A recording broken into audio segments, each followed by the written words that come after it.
Good morning, everyone. We are in Perek Chaf Gimel, chapter 23 of Sefer Melachim Bet, and we're at Perek Chaf Tet. Now, Perek Chaf Tet is as obviously towards the end of the Perek. Pasuk Chaf Tet is towards the end of the Perek, and yet it opens up a whole new picture of something that went on that seems to just be inserted into the text. It wasn't, even though those who are Bible critics suggest that this was a later edition. We don't accept that. But nevertheless, it's a very strange piece of information that it gives us because it's cryptic. And so the Pasuk just says simply, Biyamav Allah Pharaoh Necho Melech Mitzrayim, Al Melech Ashur al Nahar Prat. It was in the times of Yoshiyahu Melech that Pharaoh Necho went to the north to again Al Melech Ashur. Al could be against or regarding Melech Ashur. He went there. Vayelech HaMelech Yoshiyahu likrato, and Yoshiyahu the king went out to meet him. Vayamiteu b'Megiddo, and he killed him in Megiddo. Yoshiyahu was killed in Megiddo, kir oto, when he saw him. So just to take a moment and to look at the map to understand where we're at on all of this, and I shared this map with you as well. The map is as follows. At this point, Yoshiyahu HaMelech is in Yerushalayim, down here. Paro Necho is going according to the coastal route, which was the main route to be able to go into the north and also over to Mesopotamia. He travels north. His ultimate goal is to go to Karkamish, up here. But along the way, Yoshiyahu encounters him in Megiddo. Megiddo, today we have Tel Megiddo. We have the archaeological finds of the city of Megiddo from that period as well. He meets him here. The clash takes place here, and Yoshiyahu HaMelech is killed there. Now, what's going on from the perspective of Jewish history and from world history? At the beginning of Yoshiyahu's reign, the era of the powerful Assyrian Empire began to wane. And by this point in his reign, Ashur was being challenged by Bavel. And Bavel was conquering much of the lands of Ashur. The question is, Paro Necho is going to get involved. Now, Paro Necho was the specific Paro. Paro was a generic name for the Egyptian kings. Paro Necho is going there. Why could he be going there? And what's Yoshiyahu's issue with him going there? So, according to the Tanakh, we don't really know. We just know that Paro Necho is going there, that Yoshiyahu is opposed to it. Yoshiyahu goes to try to stop him, and at that very time, Yoshiyahu was killed. So there are classically four different answers that are possible, that present possibilities of what this is all about. The first is actually going back to a Gemara in Tanit. The Gemara in Tanit and Daf Chaf Bet Amud Bet begins with a discussion between Yoshiyahu HaMelech and the Chachamim. Yoshiyahu HaMelech quotes a pasuk in Vayikra Chavav, pasuk Vav, V'natati shalom ba'aretz, I will give peace in the land, V'shechavtem ve'in machariv, you'll be able to lie without any fear, V'hishpati chayara amina aretz, and I'm going to remove any of the evil or the dangerous animals, wild animals from the land, V'cherev lo tavor ba'artzachem, and a sword will not pass through your land. The Chachamim said, the sword not passing through your land means that I'm going to be giving you the peace and there won't be war. And that's the way to understand it. Yoshiyahu HaMelech, however, interpreted it differently. He said, wait a second, if the beginning of the Pasuk says that there will be peace, then obviously it won't be war. And so that the end of the Pasuk must mean that what I'm going to do is that even the sword of peace will not pass through the land. That this is the prophecy from HaKadosh Baruch Hu. Paro Necho is coming with his armies. He's coming with his armies, is not coming to attack. He's coming to go to a war beyond the land of Israel. And therefore, it would seem to be leave him alone. But Yoshiyahu HaMelech says, no, he's violating that promise of God. It is the sword of peace that's passing through, and therefore, I have a right to stop him. Now, Yoshiyahu, and we'll see this in a little bit, does not consult with Yirmiyahu Hanavi. And for that, he is criticized. And we'll see that in a couple of sources. So the first is that he said that what was happening was promised not to happen. And therefore, even though he had nothing to do with this war, he had everything to do with the Egyptian armies going through. The second approach is by the Radak. The Radak suggests that this city of Kharkamish, which is all the way to the north, and on the map again to share one more time, Kharkamish is all the way up here. That city of Kharkamish was a city that was close to the Jewish settlements. That in the time of Yoshiyahu HaMelech, not only was there a great renewal and revival of the Jewish religion and the abolishment of idolatry, but also Yoshiyahu HaMelech did many of the things that happened in the time of David HaMelech. He expanded the reach. We see that, for example, in the mere fact that he's in Megiddo, he's in the north of Israel, and he went all the way up, and there was Jewish settlement all the way there. And as a result, the Radak says that Paro Necho going there also threatened the Jewish people, and Yoshiyahu is coming to their aid. Third possibility is Josephus. Josephus in Antiquities, in chapter 10, paragraph 74, explains that what Paro Necho was doing is with the fall of the Assyrian Empire, Paro Necho was trying to jockey for position because he wanted Egypt to be the ascendant empire. And as a result, if Egypt would be the ascendant empire, the land of Israel would again be under another power. See, for most of Yoshiyahu's reign, the Assyrians were a non-entity. They were going down in power. But now, if Paro Necho goes ahead and Egypt becomes the dominant empire, once more, Israel would end up finding themselves in a situation of a vassal state. And Yoshiyahu did not want to let that happen. The Dat Mikra suggests even another possibility, and that is that it could be that when it says that he was going al Melech Ashur, that maybe what's happening here is that Paro Necho is coming to help Melech Ashur against the Babylonians, Nebuchadnezzar. He wants to help him. Well, again, Yoshiyahu is looking, the best thing that can happen to the Jewish state is that if there are no dominant empires, he wants Assyria to fall. He doesn't want Assyria to have that help, and therefore he's jumping into the mix, and he wants to make sure that Paro Necho won't reach there. He, of course, to say this once again, he, of course, did not consult with the Navi. And according to Chazal, the approach he should have taken was non-engagement. Now, he chose Megiddo because Megiddo is an area that has a narrow path through which an army needs to go, which would then obviously make it an easy place to attack them. But why was Yoshiyahu killed?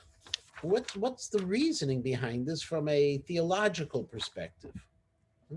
Radak says, and other Rishonim will explain, Yoshiyahu did not ask from Yirmiyahu. We'll see this was a position all the way back into the time of the late Amoraim, early Gaonim, clearly took this position.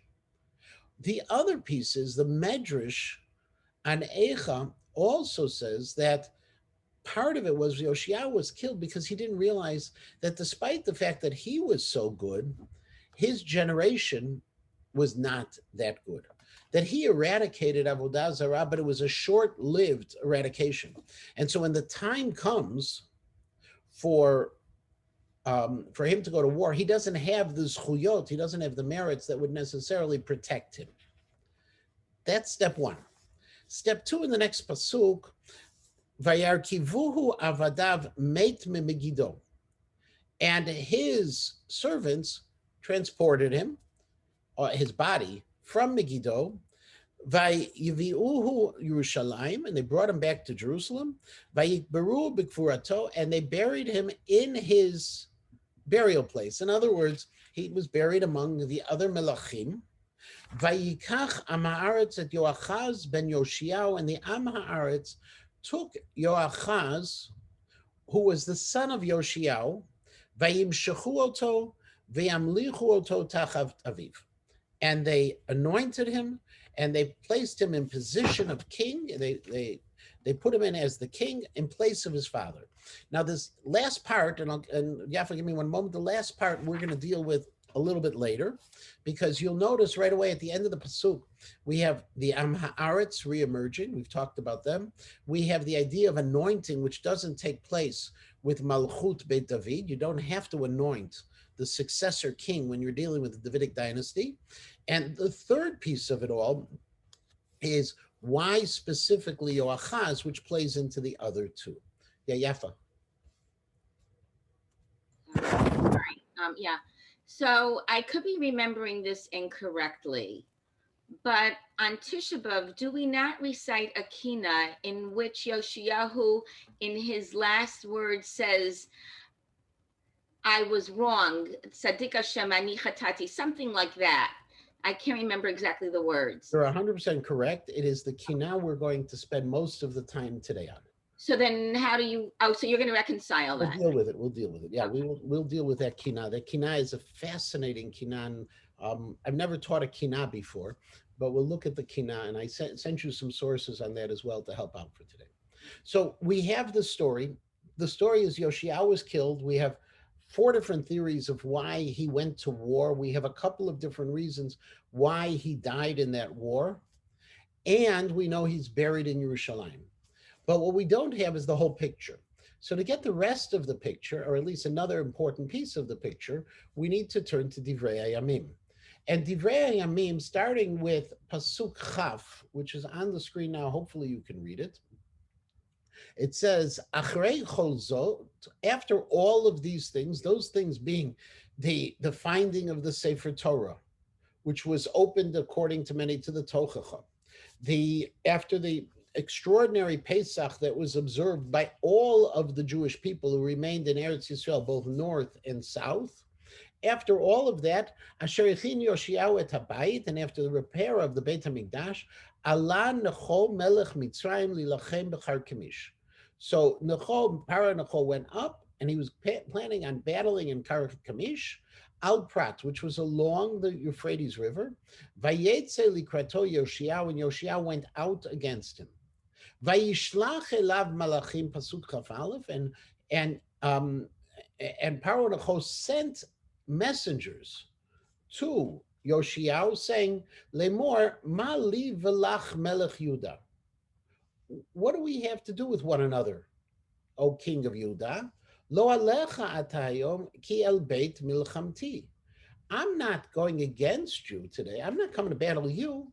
Okay, I'm going in this war. This is a war against another people. Velukim amar levahaleni. Okay, and God had told me to move quickly to do this. Chadal lecham elokim asher imi. Stay away from getting involved in this. God is with me. Va'al yashchitecha, and I won't destroy you. In other words, Paro Necho is pleading with Yoshiyahu, don't get involved in this one. Stay neutral. V'lo hesev Yoshiyahu panav mimenu, but Yoshiyahu would not turn away. Because he came and he had, gone in hiding. They were planning an ambush. V'lo shamal divrei Necho, he didn't listen to Necho's words, mipi Elokim. Vayavo lilachem bevikat Megiddo, and he came to fight him in the valley of Megiddo. Vayoru hayorim lamelech Yoshiyahu, and the Egyptian archers shot arrows at Yoshiyahu. Vayomer hamelech lavadav eviruni ki hecheleti ma'od, and the king told his servants, take me away because I am very wounded. Now, according to the Midrash, they refer to the fact that Yoshiyahu was hit by so many arrows, they compare him to a kvara, to a sieve, that he had 300 arrows that hit his body. Vayavi ruhu avadav min Merkavan. They took him off of his chariot. Vayarkivu al rechev hamishna shelo, and they put him into a secondary chariot that he had. Vayolichu Yerushalayim, and they brought him to Yerushalayim. Vayamot v'yikaver b'kivrot avotav, and he was buried together in the burial places of his forefathers. V'chol Yudav Yerushalayim mit'ablim al Yoshiyahu, and all of the Yehuda and all of Yerushalayim were mourning. Vayikonen Yirmiyahu al Yoshiyahu, and Yirmiyahu Navi also lamented over Yoshiyahu. He gave a eulogy. Vayomru kol hasarim v'hasarot b'kinotehem al Yoshiyahu ad hayom. And all of the men and the women spoke of Yoshiyahu in their keynote as well, the ones who were singing. The process in the times of Tanakh and in Chazal, funerals were a very different experience than they are today. Funerals included musical instruments. Funerals included people who were delivering truly heartfelt eulogies. I mentioned on Shabbat Rav Lichtenstein's article regarding centrist orthodoxy, a reappraisal. He also talks about the idea that how we have lost the ability to express ourselves properly with beauty, which is something we can get from literature and from the humanities. That eulogies nowadays are basically too often fill in the blanks, and you just change the person's names. You're not able to capture the essence. In the times of Chazal, they were brilliant. Those eulogies they delivered, they included music, they included people who were actually hired to cry, and people who were hired to create an environment of mourning as well. Ve'yitnum l'chok al Yisrael v'hinam ktuvim al hakinot. And those eulogies were preserved, and they're written in the kinot. Ve'yeter divrei Yoshiyahu, etc. The rest of the things about Yoshiyahu, they're found elsewhere.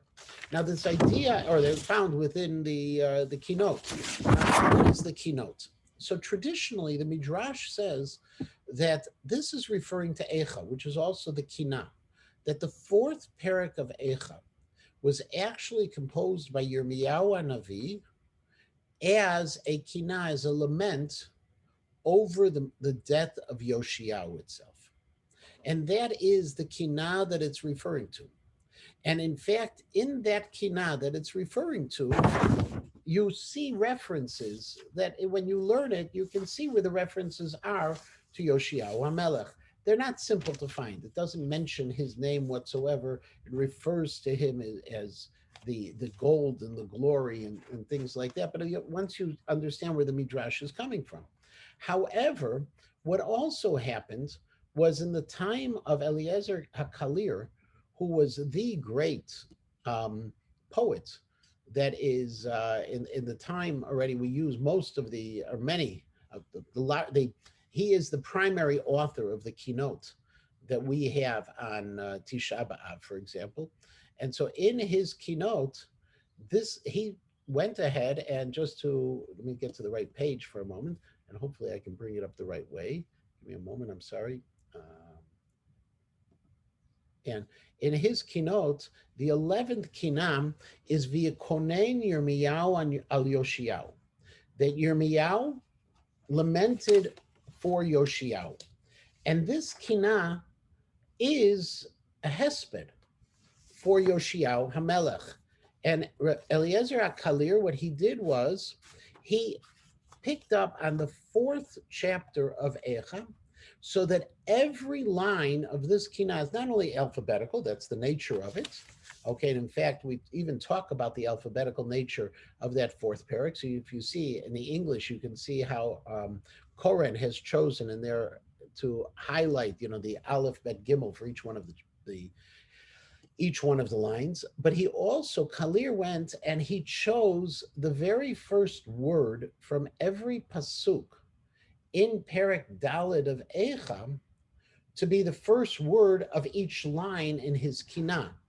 And so if you were to open up Eicha, which I'm doing right now, if you were just to open up Eicha and you looked at the fourth Perek, you would see the fourth Perek, the first pasuk, is Echa yu am zahav, yisna ketamatov. You see the word Echa, the first word in this kina on the first line of the Aleph line is Echa. The second pasuk in Echa is Bnei Tzion hayikarim, and here it's Bnei Cham. The third pasuk starts with the word Gam Tanim. Here the word Gam as well. So Kalir picked up on that idea of the fourth parak, which again the Midrash says is tied directly into Yirmiyahu's eulogy that he delivered for Yoshiyahu. And he created this lament that we say every Tisha B'Av.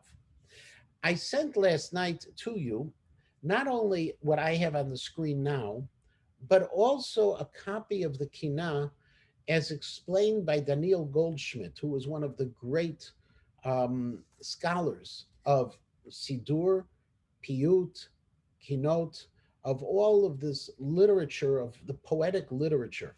And so he has a book of Kinot, and his book of Kinot has an explanation at the bottom. It's all in Hebrew. I sent for those who really want to spend more time studying it. His is the ideal. We know, for example, there are three different editions that people typically use for Kinot with translations. One was done in England many years ago. It's now, I think, published and distributed by Judaica Press.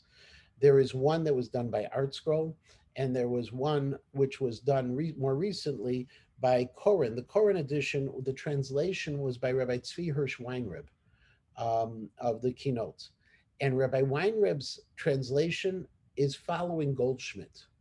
So if you compare, I spent some time comparing the translations and the explanations of this Kinah between the ArtScroll edition and the Koren edition. There's some significant differences between them, not just in the beauty of language, but also in the explanation of what words mean. But in addition to it, when you look at it and you look at the Goldschmidt edition, which I sent to you, you'll see how this follows Goldschmidt in his explanation. And what I want to do now is spend some time on this Kinah because it fills in a lot of the questions we have about this battle and the death of Yoshiyahu. And so if you'll bear with me, it's something I've never done before with you, but I think it could be a little bit of, I don't, fun is the wrong word, but it could be enlightening. Vayikonen Yirmiyahu al Yoshiyahu. That actually is a direct quote from Divrei Hayamim Bet that we just read. That's the reaction when Yoshiyahu was brought back. The Yirmiyahu Navi was the first to lament for Yoshiyahu. Echa Eli. He begins with Echa Eli. Eli is a whale, a yilala. So how a whale, and this is the way Rabbi Weinreb translates it as well, Konanu me'elav, the powerful people. Elim is also a terminology for the powerful ones. Ben shmona shana hechal lidrosh me'elav. Yoshiyahu began at the age of 8. Remember, we started talking about the age of 8. He was anointed. At the age, not anointed, he was placed in his position as king. At the age of 8, he began to search for God. Bnei Cham ba'ovram chanu alav. Bnei Cham are the people from Egypt. When they passed through, they encamped alav in the land of Israel. V'lo huskarlo sigui mif'alav. And at that point, lo huskarlo, that it was not his merit of many deeds, as he translates, were not mentioned on his behalf. In other words, he didn't have the zchut of all of the things that he had done. The sigui, for example, is a terminology like balvanon yiskeh, okay, the greatness. Gam bechol hamelachim asher kamu ligdor, okay, even though among all of the kings who had come to try to stop the avodah zarah, as Goldschmidt translates, ligdor pratzot Yisrael, to close off those things that the Jews were doing wrong. Lo kam kamohu, no one had risen like Yoshiyahu miyamot Avigdor, from the times of Avigdor. Avigdor is an alternative name for Moshe Rabbeinu. Davakbo avon leitzanei hador. What happened to Yoshiyahu was that the sins of the leitzanei hador, he translates it, the hypocritical generation of those who are mocking of that generation, stuck to him. In other words, Yoshiyahu was great, but the people were not that great. Asher achar hadelet kamu lisdor, because what they tried to do and what they did was behind the doors they had arranged things. And this is based on a midrash that what the people were doing is they were worshiping avodah zarah in secret. And how did they worship avodah zarah in secret? Is they drew on the back of their doors their idols. But when the doors were open, you only had half an idol. And when someone would come into the house, they would open up both doors, and the part with the idol was then open and against the wall, so it wasn't able to be seen. So they were able to maintain their avodah zarah in a way that was secret. Ha'ochlim zera shichor, those who are eating from the vegetation of the shichor. The shichor is another term for the Nile. Kitmo hatov pachamu mishchor. They went ahead and they Kitmo hatov, his beautiful color, which we also see talked about in Eichas, Kitmo zahav, the golden. That's why it's talking about here a golden visage. Okay, in that kind of case, they blackened it. Vayigdal avon veheshiv yamin achor, and the people had so many sins, Vayigdal avon, that his right hand was brought back. Now, the right hand in this case, it seems to be that it's God's right hand, and meaning that God will no longer God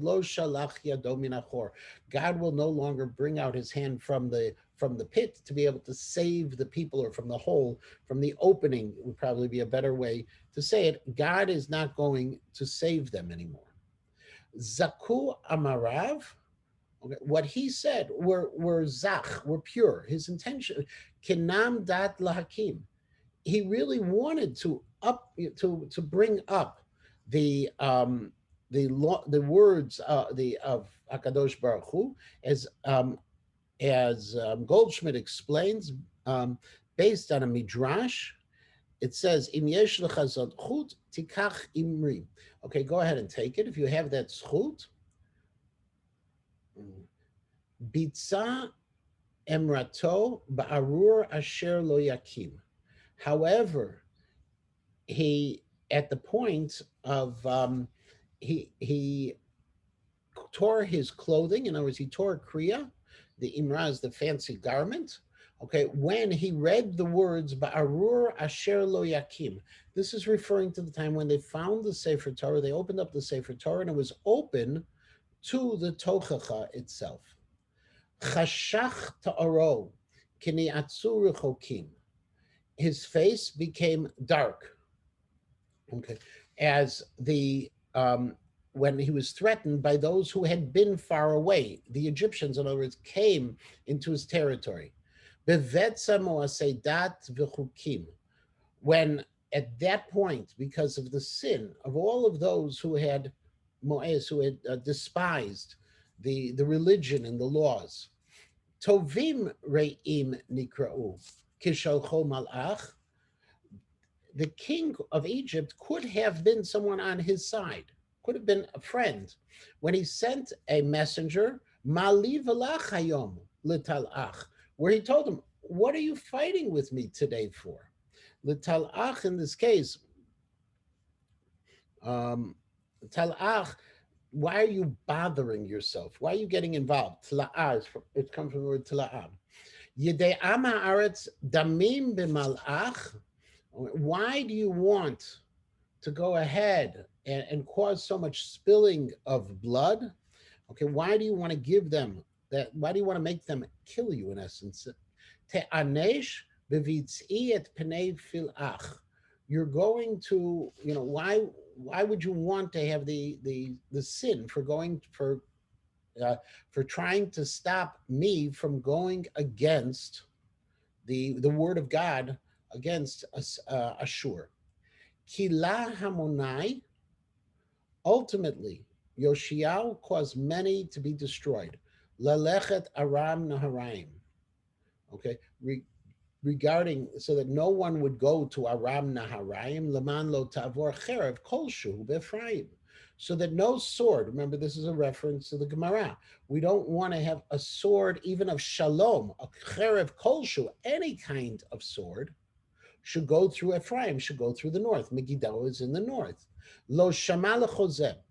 He didn't listen to the prophet, Lashuv Achorayim, to turn around. Ki gzera nigzera l'sachsech Mitzrayim b'Mitzrayim. Okay, to go ahead because he was doomed ultimately to get involved in the self-destruction by the opposition of Mitzrayim. Mechatot stirat mezuzot, because of the sins of that were behind the closed doors. Remember, we talked about the Medrash says that they had the avodah zarah on the inside of the doors. Okay, and when the doors were closed, they could worship the avodah zarah because then the two parts of the doors would come together. Chazon antoti hechilu levazot. They went ahead and they were mevazem. They scorned, they mocked the chazon antoti. Yirmiyahu, the one from Anatot. Na'u anamim lechumu livazot, from the Anatot, the Anamim. They advanced. They went ahead and they fought and they defiled. V'lo hesev panav v'saftu alzot. Yoshiyahu did not turn around, and we are mourning this. Suru heidu. Okay, the Nevi'im told him. Yirmiyahu said, "Move away." Ad shalosh iyah. Before any kind of shiyah. Shiyah, for example, is from the same word as sho'ah. Vayima anu sur umat yisod neshiyah. But he refused to turn around, and as a result, the foundations of the earth shook. Pnei kirav karev. He continued to battle. Velo alta lo shiyah. And his shiyah is like asking for his salvation. It's the prayers did not go up. Veyoru hayorim lemelech Yoshia, and the archers shot arrows into Yoshia. Odenu otzem anav, his eyes were already closed. Big viyor nochatzim, and they were still shooting at his body. Chetz achar chetz, one arrow after another. Morim velochatzim are being shot and are pounding into his body. Tzadu veshamu kimatara lechitzim v'samu kimatara lechitzim. They went ahead and they tzadu. They hunted him, okay, and they made him v'samu kimatara, and he became like a target for those arrows. Vayizrakuvo shlosh ma'od chitzim, 300 arrows hit his body. Kalim tzitatu acharav, those quickly they ran to him. Ezon motzafiu, they wanted to hear what he was going to say. Va'ad mitzui nefesh, and as his life was leaving him, ma'asav hefihu, with the beautiful things he had done, or there was still something. His actions were still were made beautiful. Ruach sfatav hivtzami piu. There was the last gasp came out from his mouth. Tzadiku Hashem ki mariti fihu. He said vidu. He said siduk hadin. He said God is righteous because I defined what He wanted. Sisi nof. Ki kano za'am. Okay, rejoice Nov, another name for Mitzrayim, because God has brought His anger l'shalem she'onam ba'avon bitz'am, to punish those she'onam, the people, the crowds of people who have sinned with betza, with theft. V'yikonen alav. I'm sorry, tam ketem hatov. Gone is that finest gold. Am zu b'posh am. This nation, okay, through their sin, ve'yikonen alav kol echa yu'am zahav, and about him is the kinah. This is the 4th chapter of Echa, the first pasuk, which says echa yu'am zahav. Alas, the gold has become dulled. Tam b'mikra achad kos megiddo lishtot. He met b'mikra achad, in one same action, the kos megiddo lishtot, the cup of Megiddo to drink. Who is the Tamba Mikra Achad in the same way? We're referring to Achav, if you remember, who was also killed in the chariot by the archers. B'moed shnat hashmita, It was after the year of the Shemitah year, Kiga Kahal Etot, when the people had come, when they would get together for Hakel, for the ceremony in the Beit Hamikdash, where the king would read the Sefer Torah. Tala Esrim Ushtayim Meharosh Shatot. For another 22 years, Hakadosh Baruch Hu held off the destruction of the foundations. Ki safdulo echa be'esrim u'shtayim otot, because of the kina, because of the eulogy that was done with 22 letters. The fourth parak of Tehillim of Echa is an acrostic using the 22 letters of the Aleph Bet. Otot, and now it continues, Otot kinot lubata mecholi. Okay, my joy was moved into letters of kina. Eight ki shachachti mecholelai. At the time I forgot God who created me. Zamoti ki laad yahili. Okay, I thought that God would always be an ohel, a tent for me, a shelter. Rashativ and asati v'nutash ohali. Okay, the evil caused me now to be sent out. Okay, and to be in my tent, my shelter, in this case, the Beit HaMikdash, is now forsaken. That's the kina. It's a brilliant kina. And not that it needs my haskama, but what it does is it adds so much into the picture of what was going on here. We understand what Kalir did was he took the text of Divrei Yamim, he took the Midrashim, and he put it all together, and this was the eulogy. And we say this every year, and without understanding the story behind Yoshiyahu, we miss, unfortunately, so very much of it. That's that piece. But there's one more fascinating piece about it. And this goes back to another source that I shared with you, and that's the source of the Gemara. Now, the Gemara, and I'll have it for you in one moment. I apologize, I'm just bringing it onto the screen. The Gemara in Megillah on Daf Gimel Amud Aleph has a fascinating piece. And it's in the middle of a conversation the Gemara has regarding the translation of the texts of the Torah. And what it talks about is, and I'm just bringing it up on the screen right now, what it talks about is the fact that once the Torah was being translated into other languages, there were challenges that arose. And we know about Onkelos Hager, Onkelos who translated and commented on Chumash, and we also know about Yonatan ben Uziel. Now, Yonatan ben Uziel, interestingly, we have Yonatan ben Uziel in the Chumash. We know from the Gemara, Yonatan ben Uziel didn't write a translation commentary, a Targum on Chumash, and we know that's why scholars refer to it as pseudo-Jonathan, not the real Yonatan, it's a pseudo-Jonathan, and most likely it came from a printer's error where the printer was writing the abbreviation Taf Yud for Targum Yerushalmi, which is a kind of biblical Targum over the Chamisha Chumshei Torah, and he said Targum Yonatan, because not all printers were Talmidei Chachamim, and sometimes there were mistakes that crept in that way. Now, the Gemara says, okay, ultimately like this, and right where the arrow is, there are some things that occur in Tanakh which are easy to understand, and some things that are closed off. Satum.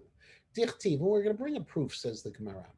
The Gemara quotes from Zechariah Navi, who says, "Bayomahu yigdala misped b'Yerushalem kemisped hadad rimon bebikat Megidon." He says, on that day, the eulogies will grow, will be so great in Yerushalayim, just like the eulogy for Hadad Rimon in Bikat Megidon, in the Bikah of Megiddo.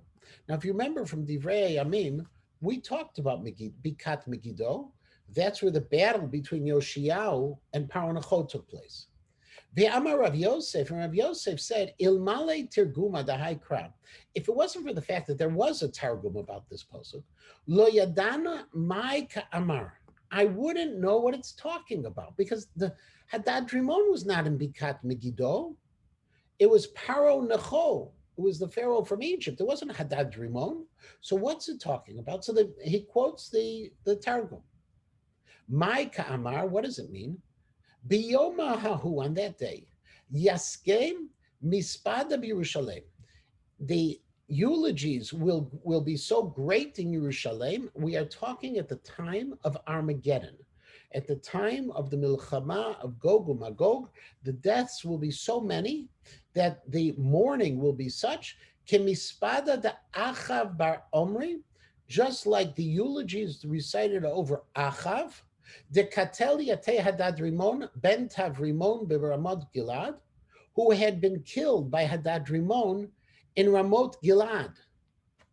Ukemispada de Yoshiao bar Amon, and like the eulogies over Yoshiao, de Katal Yate Paro Chagira bebikat Megiddo, who was killed by Paro Chagira. Chagira means the lame one, Paro Necho in Bikat Megiddo.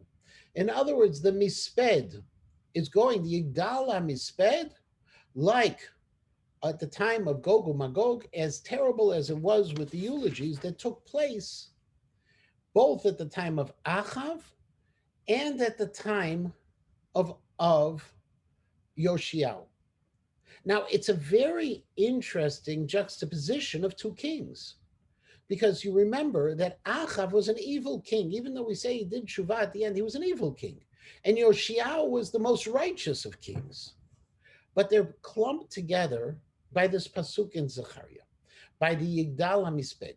Now, where this has a fascinating explanation and how this whole piece comes together, actually comes back to another event in 1904.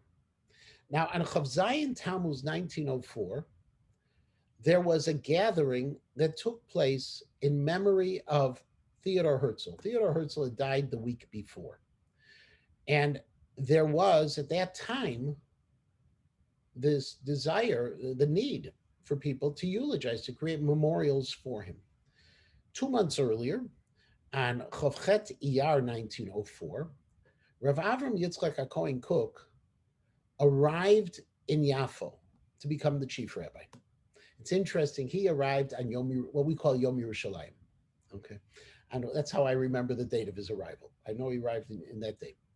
2 months after he arrives, Theodor Herzl dies, and the people of the Yeshuv want to create a memorial for him. Rav Kook finds himself in a very complicated situation. And the reason he's in a complicated situation is because, unfortunately, as amazing as the political deeds of Herzl were, Theodor Herzl was not only not religious, he was completely secular. And whether or not it is appropriate for Rabbanim to make espedim, it would seem to be to do a hesped of this nature would at the very least be very, very controversial. In fact, there's a very famous story of what happened in Brisk in Europe. And it's told by both sides of the family. Reb Chaim Brisker closed the shuls because they wanted to gather in shuls to give a hesped for Herzl. He said, you can't. Menachem Begin's father was the shamus, and he was a tremendous Zionist of a revisionist Zionist. He broke down the doors of the shul so that people could go into the shul and give a hesped for Herzl. Rav Kook in Israel has this dilemma. And what he chooses to do is to speak at the memorial without mentioning Herzl's name even once. And he gives a brilliant shiur that is known as Hamisped Hagadol, the Great Lament, based on the Gemara Yagdel Mispeda, that the Yigdal Misped, that the eulogy will be great, and founding it on this description of Zechariah that brings both Achav and Yoshiao HaMelech into play.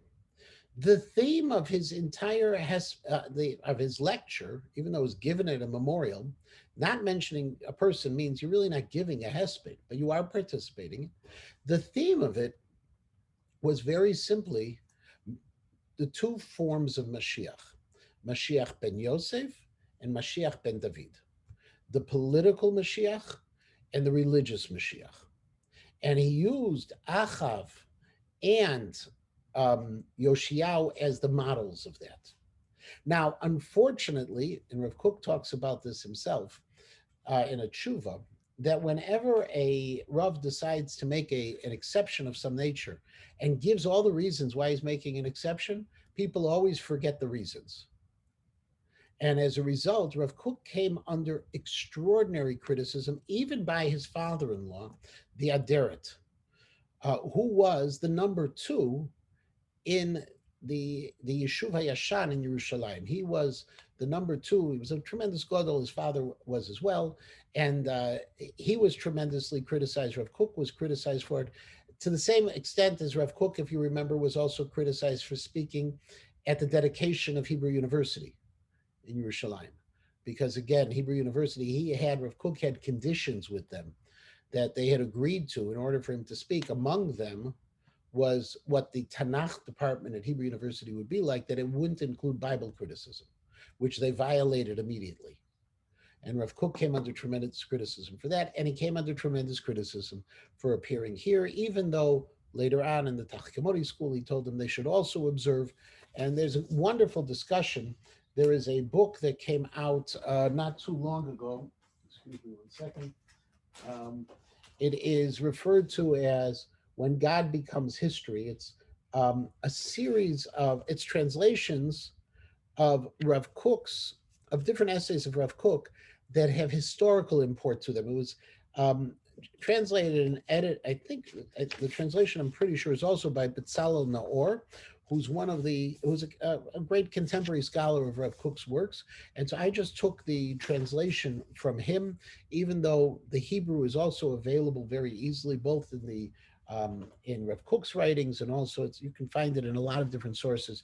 It's a beautiful hesped, and let me rephrase it. It's a beautiful non-hesped, to be more precise. Is just I wanted to share with you just a piece of it, and let me just pull it up, which I sent to you as well. And I'm going to read it. Okay, and it's just a small piece. The quality of love of nation was exemplified by Achav. He had such a love of Israel. He followed in the ways of his father's Omri, who added a city to Israel. Even when pierced through by mortally, even when pierced, I must be missing word. Achav kept up the pretense so that Israel would not be more demoralized. For this reason, he was assured the world to come. Mine is Gilad. This refers to Achav, who fell in Gilad. Such courage comes from a wonderful love. Achav even accorded respect to the Torah, at least when it came to external affairs, namely dealing with Ben Hadad. Nevertheless, he did not recognize the value of Torah and its uniquely divine sanctity, which is the advantage of Israel. Thus, he followed in the ways of Izebel and the pagan rites practiced by the contemporary nations. Oh, that arrow belongs up there. So fascinating. What Rav Kook, by the way, is the hint on this is that Achav and Herzl have something in common. At the other end, Yoshiao strengthened the spiritual dimension. In this respect, he was unequaled among kings. Before him, there was no king who so returned to the Lord with all his heart, soul, and might. He would brook no linking of Israel to the nations. This reached an extreme in his refusal to accede to Jeremiah's prophetic demand that he allow the army of Egypt to enter Israel's territory. In other words, where Yoshiao, if you want to understand why Yoshiao didn't go to Yirmiyahu, didn't listen to the Chachamim, is because what they were asking of him was neutrality. Yoshiao didn't want to be neutral. Yoshiao wanted to be a power. He wanted, and he had that for a while, where Israel was a world power of Aver Nahar, of the Transjordan area, Aver Nahar, of the Trans Euphrates area. He wanted that. And to be neutral is to give up your power, is to accede power. He didn't want to go along with this. Clearly, in Achav and Yoshiao, there found expression of the two forces of Joseph and Judah, or put it differently, Messiah, son of Joseph, and Messiah, son of David. Once this distortion, whereby the nation failed to make proper use of the energies revealed in the gifted few, is removed, at the end of the days, the realization is reached that it's possible to unite these two powers. So the lamentation is a double lamentation for both Achav and Yoshiao together. In other words, why are we talking about, why does Zechariah put the two of them together? It's a double lament. As great as the distance separating them in actuality, so will be their closeness and interdependence. The purpose of the lamentation is to learn from the mistakes of the past in order to rectify things toward the future, to study how to integrate the powers into a unified system that contributes to the general welfare. In other words, they're two opposite ends, Achav and Yoshiao. And yet Rav Kook saw in those two opposite ends what was and what will be is that they'll be brought together. And that's the concept of Mashiach ben Yosef and Mashiach ben David. Rav Kook delivered this, and it's a fascinating piece to read. It is not the simplest of things to read. Now that it's in English, it's a little easier for us, but it's still, very much Rav Kook in nature. That are the two psukim that we've been trying to do all this time. Yeah, Yafa. I'm going to refer you back to the Kina that you read with us, Mm-hmm. where on the Lamed it says, I'll read the English, okay?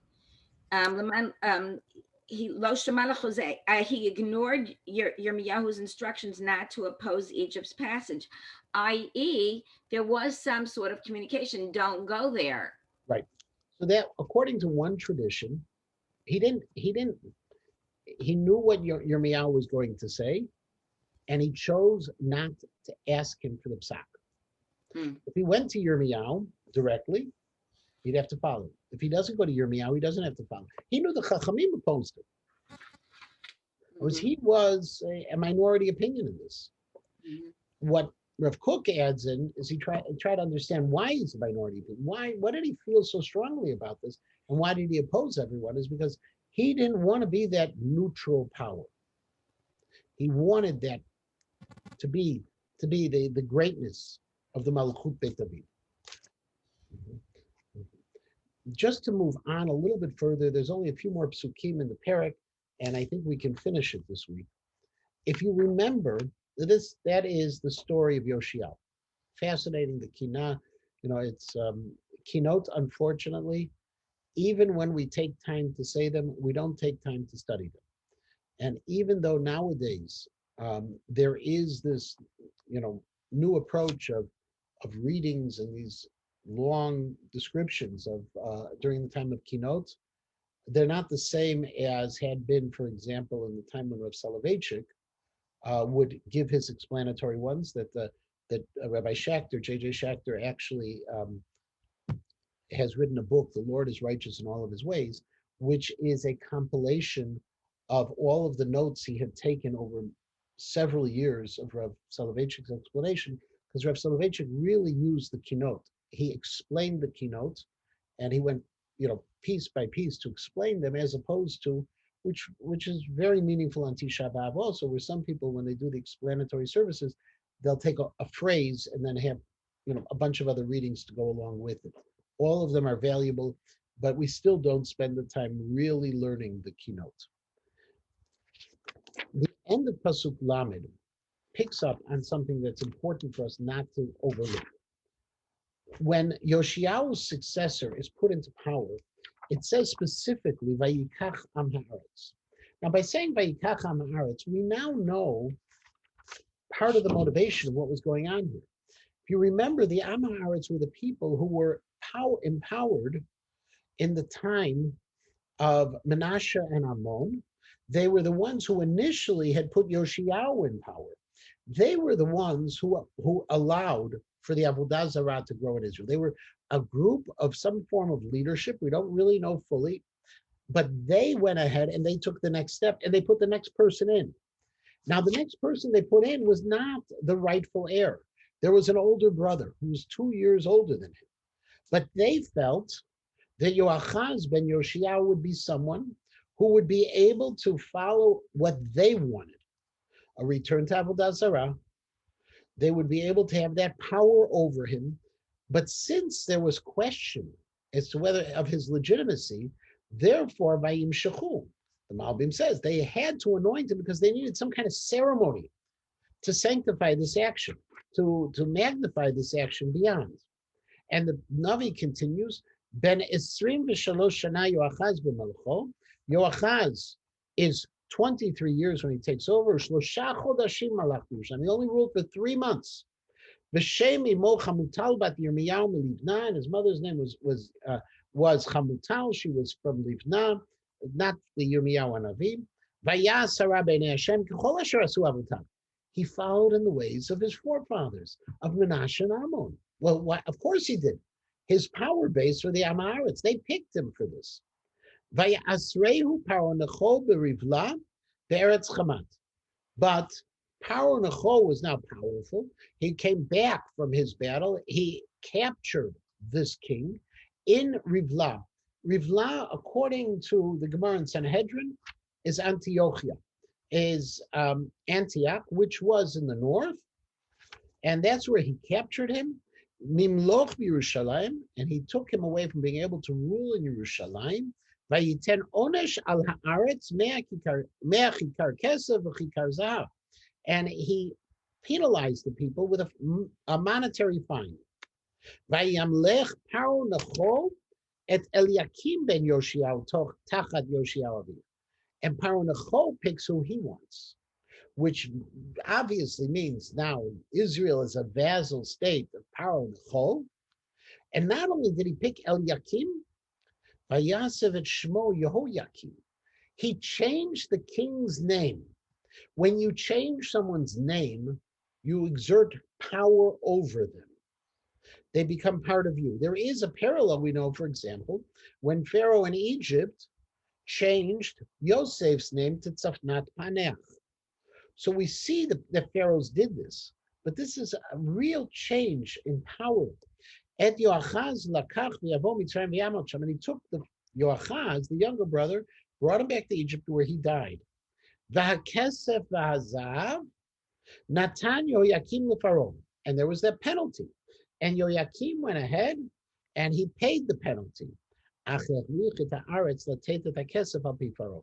he didn't give it out of his own treasuries. He actually made people come up with the money based on valuations. He put in whether it's a wealth tax, an income tax. It wasn't a classic head tax, but he put in a tax to the people. Ish ke'ercho nagash et hakesef et hazav et am haaretz. Who had to pay this tax? The Am Haaretz. The people who had tried to put the younger brother in power, who were trying to oppose Egypt, were the ones who now had to pay the fine. Lategu Paro Necho. Ben Esrim v'chamesh shana Yoyakim b'malcho. Yoyakim was 25. V'achatesrei shana malach b'Yerushalayim, and for 11 years he ruled in Yerushalayim. V'shem imo Zvuda bat Pedaya min Ruma, and his mother's name was Zvuda. And we're going to move forward from here into Perek Chavdalad next week. But now we see we had a brief interlude. We had almost 2 prakim with Yoshiyahu of greatness, of independence, and now Mitzrayim is going to be, for a brief period of time, Mitzrayim is going to be taking over. Vayas hara b'nei Hashem k'chol asher asu avotav, and in this case again, Yehoyakim, the next king, also does all of the evil like had been done before. So the Am Haaretz, by the way, could have picked the older brother. Apparently that they didn't pick the older brother for a different reason. It must have been the younger brother was willing to fight back Egypt, whereas the older brother very quickly was able to was put in place by Egypt and was a loyal servant of Egypt themselves. We'll stop here next week, same time, same place, and we'll continue with the next parak. We're coming towards the end and towards the Galut. Thank Have you. a wonderful day. Okay, tada. Thank you. Thank you. Thank you.